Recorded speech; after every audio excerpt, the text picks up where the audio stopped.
Ah, the mic should be working now. We should have volume. I apologize for that inconvenience of the beginning of this. I guess we'll just restart, and that's okay. So, anyways, like I was talking about before, you had the technical difficulties. Annoyance is something that is quick to lead us to anger, quick to lead us to negativity thoughts, malicious thoughts, saying something rude without thinking about it, not being patient, things like that. And I think that um, we need to understand that annoyance is often sometimes something that can be controlled, but not really in a sense. Because when we're human beings, we get annoyed with stuff that's simple, little bitty things. Like when somebody chews with their mouth open, it annoys us. When people talk over us, it annoys us. Nails on chalkboard, it annoys us.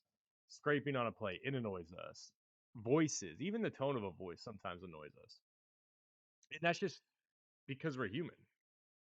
Our minds are wired to be that way, and it's hard to control that. So we have to understand that we can take it and allow it to control us and become frustrating and become rude and become negative, or we can stop and think about it and be like, is it that big of a deal? And as Red says in the chat, you cannot control being annoyed, but you can't control how you handle it. Absolutely. And that's what this is all about. That's what this message is all about. How we control how we handle it. And with God with us, as He teaches us about patience and understanding. I know we've talked about patience, but it's definitely something that we can keep going down the road of because patience is not a one time thought process. We have to understand that patience is a full time 24/7, 365 job. It really is. There is no way around that. Patience is the key. So, with God, being patient is the way that we can handle these things. So, God tells us that He will always be with us. He tells us that He will always be next to us. He will always be in our heart. He will always be there when we need Him, et cetera, et cetera. But He doesn't tell us He's going to do it for us. He just tells us He's going to be there, like a helping hand on our shoulder when we start to get annoyed that says, whoa, whoa, whoa, think about this. Stop and pause for a second and think about what you're doing.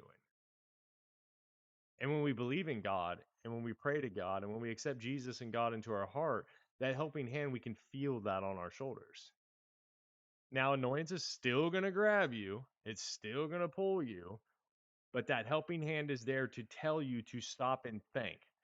Remind you, remember, God's not going to stop you and think for you, but that hand is there as a reminder to tell you to stop and think.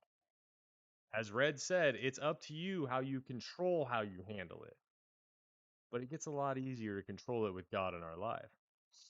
I do not handle it well in all fairness. Often I will seclude myself until I can control myself better. Well, Red, in all fairness, that is handling it in that is handling it well.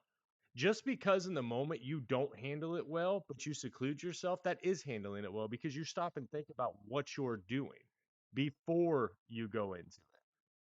So technically that is the way to do it. How you doing, Nacho? What's up?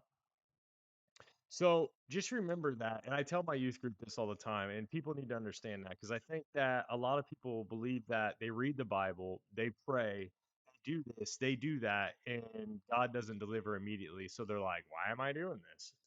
I give up. He didn't do what he said he's going to do immediately. And that's not how it's supposed to work. I think we need to understand that God never promised these things immediately. He said he would be there for us. He never once said he would do it for us. It's up to us how we handle things. It's up to us the path that we decide to go down, the obedience that we decide to follow, the fact that we decide to slow down, breathe, and look at what we're talking about. That's up to us. But like I said before, God has that helping hand on our shoulder, that reminder that I'm here next to you. Breathe and think about this. That's what he's doing for us. That is the work that he's doing in us. And just because you don't feel it immediately, that your mood changes or anything, you can't tell me that you don't feel that helping hand there that's saying, stop, don't be annoyed, breathe, find a different way. Even if it's like Red says, and we have to stop and seclude ourselves for a minute to get away from the annoyance in our mind. Not the annoyance in the person or whatever the situation is, but the annoyance in our mind. So we can understand that it is not worth going down a path of anger and being impatient and doing wrong things. Let that hand touch your soul. Let God's hand touch your soul and realize that you need to just slow down and breathe. I talk about this with my youth a lot because teenagers, we understand teenagers. They are quick to anger, they're quick to annoyance, they're quick to pain, they're quick to misery. And we just have to understand that we're creating the next generation of disciples. So, us as adults, if we are capable of accepting that hand on our shoulder and slowing down and not being annoyed with certain things, if we are capable of doing that, then won't our next generation of disciples see our example and follow it?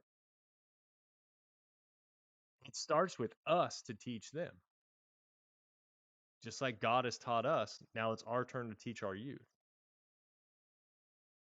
So we have to be the ones that slow down and show them that annoyance is not the way to go, that kindness and patience is the way to go. Because unfortunately, annoyance leads to straight anger. And when we get to anger, everybody knows what happens there. It becomes something bad. And then what happens when it becomes something bad? We feel bad about it. We might not admit it at first, but we feel bad about it. We feel bad about the fact that why did I get annoyed with something so simple? And then we apologize. But because we didn't handle it right, and because we allowed our emotions to take over and we get angry, we're going to do it again. And it's just a repeating cycle to where the apologies become absolutely nothing for us. And it's just bad for us at that point. Hey, I appreciate the follow, future. Thank you so much. Getting my son to understand that sitting on your bed for 5 minutes to remove yourself and think is not a punishment. Absolutely. And eventually, if we keep going down that road and teaching them slowly and slowly and slowly and showing them patience when they're not understanding and we don't get annoyed with them, they will understand and follow that same concept. And that's fantastic. We just have to keep our own annoyance down and our own patience down. Now, I got 6 Bible verses. I do 6 every single time. That will help us understand and go down this road of what the Bible says about patience, annoyance, etc. Now, understand the Bible doesn't necessarily, from what I could find, specify annoyance, but patience and everything else really falls under the same realm. So, same concept. Even sometimes I feel like when I get annoyed, I really do have a good enough reason. And sometimes we might. Sometimes we might have a good enough reason to get annoyed. But again, it is up to us on how we choose to handle that annoyance. If we allow it to grow into anger, then we did nothing and we failed. But if we take that annoyance and seclude ourselves, walk away from the situation, breathe, think about it, accept the hand on our shoulder from God, then we will be able to follow that in a whole different spectrum. And I will agree with you. There is times where annoyance might be justified, but the controlling and handling of it is what we really need to focus on here. So we're going to get into our first little verse of this. It's James 1:19 says, "My dear brothers and sisters, take note of this. Everyone should be quick to listen, slow to speak, and slow to become angry." Really, that hits the nail on the head. We should be quick to listen. And what is it talking about when it says quick to listen? Quick to listen to the concept of what's annoying us, quick to open our ears to what's making us angry and annoyed. To me, this verse says we should be quick to listen to God. When we get annoyed, when we get angry, we should be quick to listen instead of quick to anger. We should be quick to listen and go, okay, God, I hear you. I hear you say, slow down. I feel your hand on my shoulder. And when we do that, then we're slow to speak to the situation that we're in because we were quick to listen to the Lord, which leads us to slow to speak. Now we're listening to what God's telling us. In turn, we're listening to our own thought process and what we should be doing, which is slow to speak to what's going on. If somebody annoys us and we're slow to speak because we were quick to listen to God, we can say it in a very peaceful and civil way. Hey, you know that thing that you're doing right now? I'm not trying to be rude by any means, but is there a way that you can like chew with your mouth closed? Something simple like that. Nice, controlled, simple to them. And if we do that, then in a turn of it, we are slow to become angry because we approached it civilly, which means that the person that is doing something or the situation that is doing something is also going to see that, hey, they were cool about it. They were kind about it. They're not going to respond negatively, which means we don't become angry. And what started all that? Because we were quick to listen to God. So please, friends, take note of that. Be quick to listen to God. What did I miss here? I am very quick to anger, but I know enough to be very slow in reacting most of the time. Fantastic. And again, that's part of it. Even if you are quick to anger, you are quick to listen at the same time and be slow to it. It's all about just taking time. And remember, baby steps are still movement.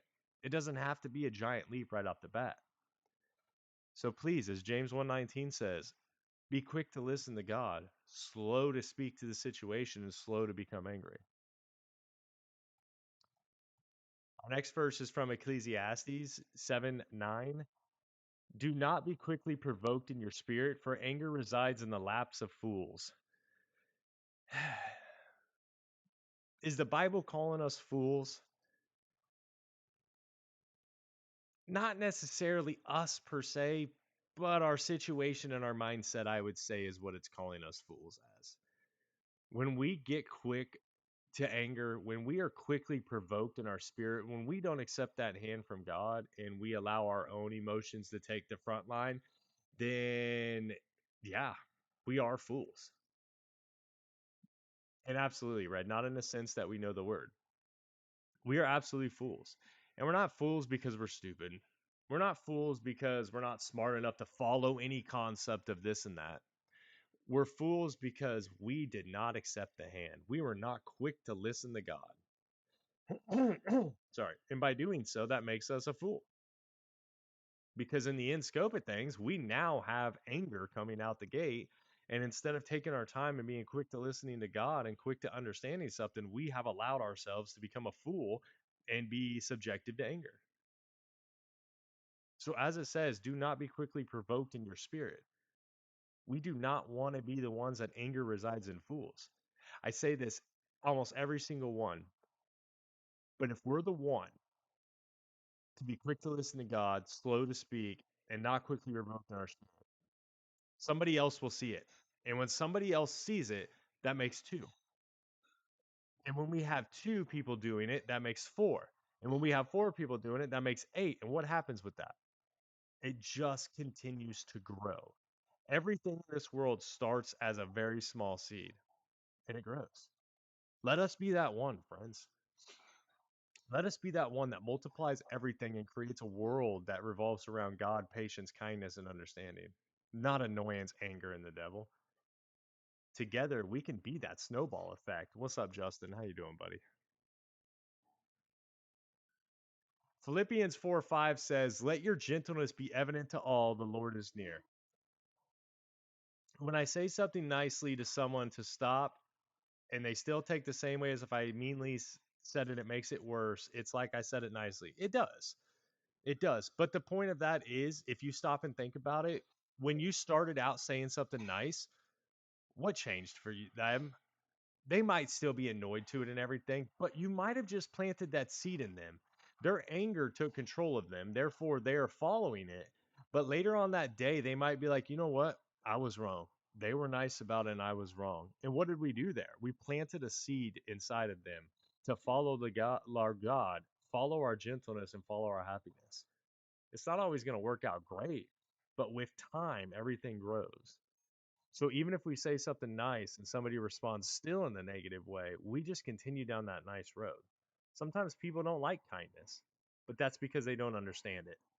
So we have to continue to show that kindness to them because that's what God did. That's what Jesus did. Even through all the pain and suffering that Jesus went through, he still showed kindness.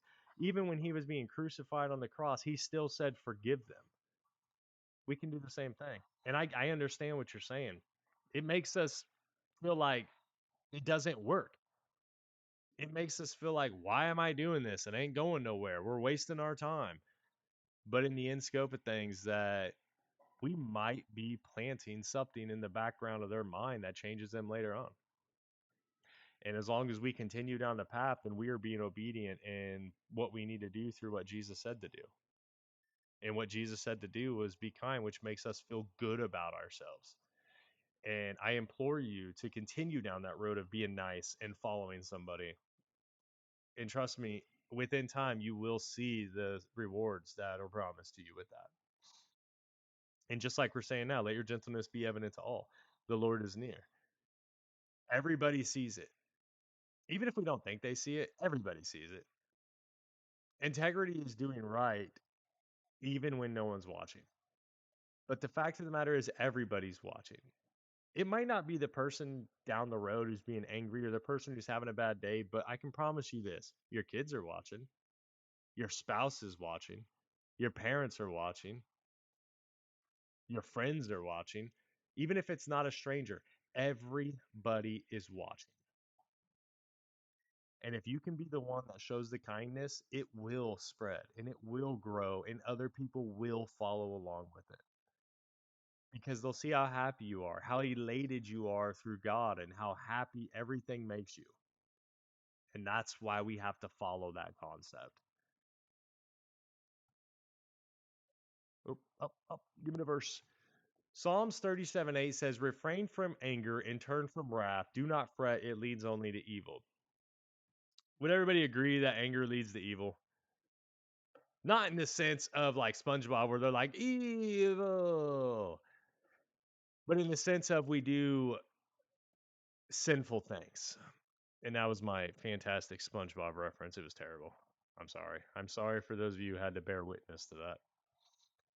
But it leads to evil in the sense of we make our minds be negative. We respond negatively to somebody else. They respond negatively back to us. We respond negatively to them, back and forth, back and forth. And evil is still sinful is still evil no matter the size and scope of it. And when we become that, we become angry. And then we say something bad, something that we will regret. We say something absolutely negative to them. And what does that do for us? It creates such a bad spot that they say something negative to us, and then it just goes back and forth. And then what are we doing? Our anger, our annoyance has turned to anger, has turned to evil, has turned to very nasty, hateful things. Accept the hand on your shoulder, my friends. Listen to God tell you to slow down so we can refrain from anger and we can turn from wrath and we don't lead ourselves to that evil. Got that TLC hype up in here. First time chat future. What's up, buddy? Verse 5 says, First Thessalonians 5:14. And we urge you, brothers and sisters, warn those who are idle and disruptive, encourage the disheartened, help the weak, and be patient with everyone. So, what does it mean by warn those who are idle and disruptive? To me, it means speak the gospel to those who are disruptive towards others, who are idle and not understanding it, who haven't heard it, and are living a life where they're just kind of like coasting through. Like, people that say, I do good in this life. I don't need to go to church. I'm fine. To me, that's an idle person. To me, that is somebody who believes the acts that they commit, the things that they do are their gateway to heaven. And therefore, they're not following what Jesus actually said. So we have to warn them that that's not the way to go. And we have to warn them that being disruptive of that thought process is not the way to go. We're creating a different world. We're creating an annoying world that makes everybody not follow down the same road. When we encourage the disheartened, we show people that, even though it sucks, even though we have bad days, even though we're in a negative headspace, we are still capable of being patient and understanding with people. My God is always next to me. My God is always next to you. Open the door and let him in. And you will see that that disheartening is not that bad. It is not something that creates such a negative world for you. It's just like the tattoo I have on my hand that I explained to Nacho and I've showed you guys, so I can see it every single day. The Lord is near the crushed in spirit and the broken heart. When I start to get annoyed and angry, I look at this. I see it every day. It's right there. And I remind myself that, I don't want to be disruptive. I want to encourage those who are disheartened, not bring them down with annoyance and anger. I want to help the weak and be patient with everybody, as Thessalonians says. And in order to do that, I have to follow a world of obedience with God and what He tells me. We can do it together. We can follow it together. Because with God, all things are possible except flying. Please do not jump off a roof. You will not fly. All things are possible within reality. I feel like I have to put that disclaimer out there because Pug's in this chat and I do not want him to go jump off a roof. Can confirm, we know, we have proof right there. Can confirm. But with God, everything is possible. And what that means is that we're capable of slowing ourselves down and changing our own emotions, of changing who we are with God. Because it's possible to plant a seed and change everything about ourselves, therefore changing the perspective of everybody around us and changing everybody around us to become better people. We got to remember to also show God's love and not warn them by scaring them into saying they're going to hell for this and that. Absolutely. I've seen a lot of people who talk about this and they say, if you don't follow God, you're going to go to hell because you didn't do this right. They're not wrong. That is what the Bible says, but there is a much better way to bring people to Christ than to jump right into the scariness of it. There's a much better way to show people the Lord than to jump into the scariness of it. So, absolutely, be patient, be kind, do not be annoyed with them, be slow to speak, listen to their reasoning, and slowly bring them into the Lord. The Lord's with them, He's with everybody. He's standing next to everybody. He's touching everybody's heart. The Holy Spirit's in everybody's soul. We have to open up the door. That is the problem. People don't want to open up the door. People are annoyed when people speak about God. I've been in a Discord where I spoke about God and people literally left because of it. They're annoyed with it. But you know what? That mention right there may or may not, but I like to believe that it planted a small seed and may or may not make them one day go, I wonder what that was about. And if they wonder what that's about, then they will seek the answers. They will stop being annoyed when someone speaks about God. They will seek the answers of what's actually been said. So sorry, but not sorry, but I will never stop talking about God. I won't do it. And if it annoys somebody, then I have an awesome YouTube video that I'm about to post about annoyance with God. Just saying. One love. Too many people think the Bible allows them to just judge and try to use fear. That's crap behavior. Yeah, and we are not in a place to judge. But guess what? Annoyance creates judgment. Isn't that it's not really even crazy. Annoyance creates judgment because we're slow to think. We don't want to judge. Yeah, no, that's a great song from Jelly Roll, but we definitely need to understand that we need to be to God to everybody and not with the favor. But I also get where Jelly Roll was coming from on that. Jelly Roll has absolutely changed his life around too. And I absolutely love that because he found God and has changed a lot around about him. So Jelly Roll is a great person to listen to. New Jelly Roll, not old Jelly Roll. Old Jelly Roll is not good to listen to, but new Jelly Roll is good to listen to about God and what he's done for him. You can really hear it in his lyrics and his life. Absolutely. Yeah, no, absolutely, Nacho, 100%. I see what you're saying. I misread that. You're 100% correct. You definitely go to God when you need help. And I think that people go to God sometimes and they think, well, you're not helping me. Well, you're here in my chat, aren't you? Maybe this is God directing you somewhere that you needed to be today, a message that you needed to hear. You know what I'm saying? God might not personally come down, stand next to you, and be like, "My child, we shall fix this together." But he will send people into your life that will help you. Our last verse of the day is going to be, oh, I switched screens. I got to wait for it to pop up. There it is. Romans 12:18. If it is possible, as far as it depends on you, live at peace with everyone. If it is possible. What that means to me is that as far as it depends on you, it's up to you. But the Bible's telling you to live at peace with everybody. It depends on you to be the one that lives at peace with everybody, not the person down the street and how they're acting, not your family and what they're doing. It's you. You're the one that has to live at peace with everyone. Because we show them peace, they too will come to peace. So it starts with us. If it is possible, oh, it's possible. It's possible. And I think that if it is possible is put in there to make you understand that it depends on you. You are the one to do it. And this is going to sound absolutely crazy. There's nothing in this world I won't forgive and live at peace with. Nothing.